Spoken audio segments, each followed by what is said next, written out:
बिस्मिल्लाहिर्रहमानिर्रहीम। शुरू अल्लाह के नाम से जो बड़ा मेहरबान निहायत रहम वाला है। अस्सलाम वालेकुम गाइस। तो इस ट्यूटोरियल में मैं आपको बताऊंगा कि आप कैसे, ये मेरे पास VMware और VMware के ऊपर मैंने कुछ जो देख सकते फाइल्स इंस्टॉलेशन वगैरह की हुई है, यानी कि ये मेरे पास सेंटोस वगैरह इंस्टॉल है। तो मैं चाहता हूं कि इसको मेरे से ये गलती से रिमूव हो जाता है, यहाँ फिर मैं इसको अपने आप से रिमूव कर देता हूँ, उसके बाद यूज़ करना चाहता हूँ यहाँ एक सिस्टम दूसरे सिस्टम वगैरह में।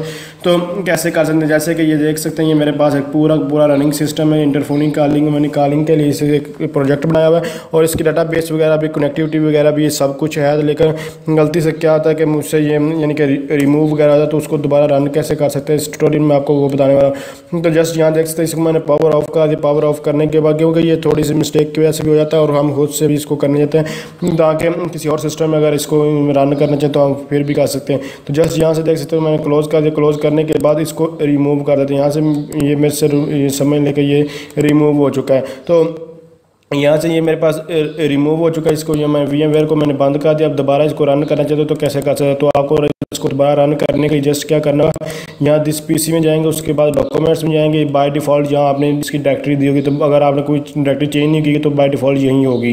तो उसके बाद वर्चुअल मशीन में जाएंगे। वर्चुअल मशीन में देखें इंटरफोनिक कॉलिंग यहाँ पड़ा, इसको ओपन कर लेंगे। ओपन करने के बाद ये एग्जीक्यूटेबल फाइल, जस्ट इस पर राइट क्लिक करेंगे। जैसे ही आप इस पर डबल क्लिक करेंगे, क्लिक करने के बाद ये आपके पास जो सेट हो ये देख सकते हैं ओपन हो चुका है। यहाँ हमारे पास इसका अभी ऑप्शन भी आ जाए तो देख सकते हैं, यानी कि ये VMware ओपन हुआ और यहाँ हमारे पास इंटरफोनिक कॉलिंग के नाम से वही प्रोजेक्ट आ चुका है। इसको अब दोबारा यहाँ से इसी तरह हम जो रन कर सकते हैं। अभी आपको मैं दिखा रहा हूँ डेटाबेस वगैरह भी और कनेक्टिविटी पूरे का पूरा प्रोजेक्ट जिस तरह मैंने इसकी कॉन्फ़िगरेशन वगैरह सब कुछ की हुई थी, उसी तरह सारी की सारी कॉन्फ़िगरेशन आपको जो है यहाँ डिस्प्ले हो जाएगी।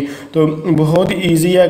अगर आपसे मैं आपको फिर कह रहा हूँ, ये इसके मुख्तलिफ पर्पज़ होते हैं। आपका जो भी पर्पज़ है इसको दोबारा रन करने का, वो आप उस पर्पज़ के लिए इसको कर सकते हैं। जस्ट वो फाइल आपकी सारी कॉन्फ़िगरेशन वहीं की वही वैसी पड़ी होती है। सिर्फ यहाँ लाइब्रेरी वगैरह होती है, उसने आपको बताया जब रिमूव कर रहे तो वो लाइब्रेरी वगैरह का आपको बता भी रहा होता है। तो जस्ट अभी यहाँ मैं इसको लॉगिन कर लेता हूँ। लॉगिन करने के लिए जस्ट आपको यहाँ थोड़ी देर मुझे जो है वेट करना होगा। तो अभी मैं इसको लॉगिन करता हूँ।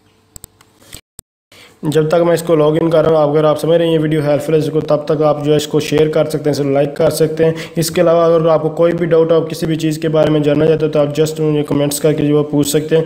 तो अभी हम जस्ट यहाँ देख सकते हैं ये मेरे पास ऑप्शन आया, तो इसको मैं एज ए रूट में यूज़र जो है वो लॉगिन कर दूँगा। सारी सेटिंग मैंने रूट में की थी, इसीलिए मैं रूट के थ्रू इसको लॉगिन करने की कोशिश करूँगा।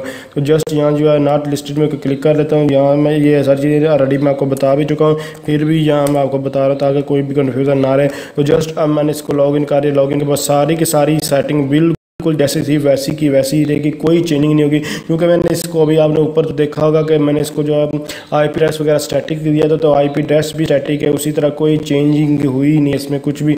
इसके अलावा यहाँ से मैंने कुछ चेंजिंग की थी, वो भी मैं आपको यहाँ डिस्प्ले का दिखा देता हूँ। यानी कि सेटिंग में जाऊँगा, सेटिंग को ओपन करने के बाद यहाँ मैं आपको कुछ सेटिंग दिखाता हूँ कि उसमें मैंने ब्रिज का कनेक्शन दिया था। तो अभी नेट ब्रिज ऑटोमेटिकली सारे तो देख सकते हैं ये ऑटोमेटिकली, अगर आप बाय डिफ़ॉल्ट देखेंगे तो आपके पास नेट है, तो मैंने ब्रिज की सेटिंग की तो ये भी उसी तरह रही है, कुछ भी चेंज नहीं हुआ।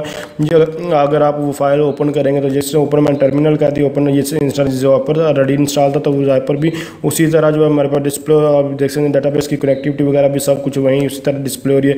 तो अगर आप समझ रहे हैं ये वीडियो हेल्पफुल, इसको लाइक शेयर और कमेंट जरूर किया। Thanks for watching. अल्लाह हाफिज़।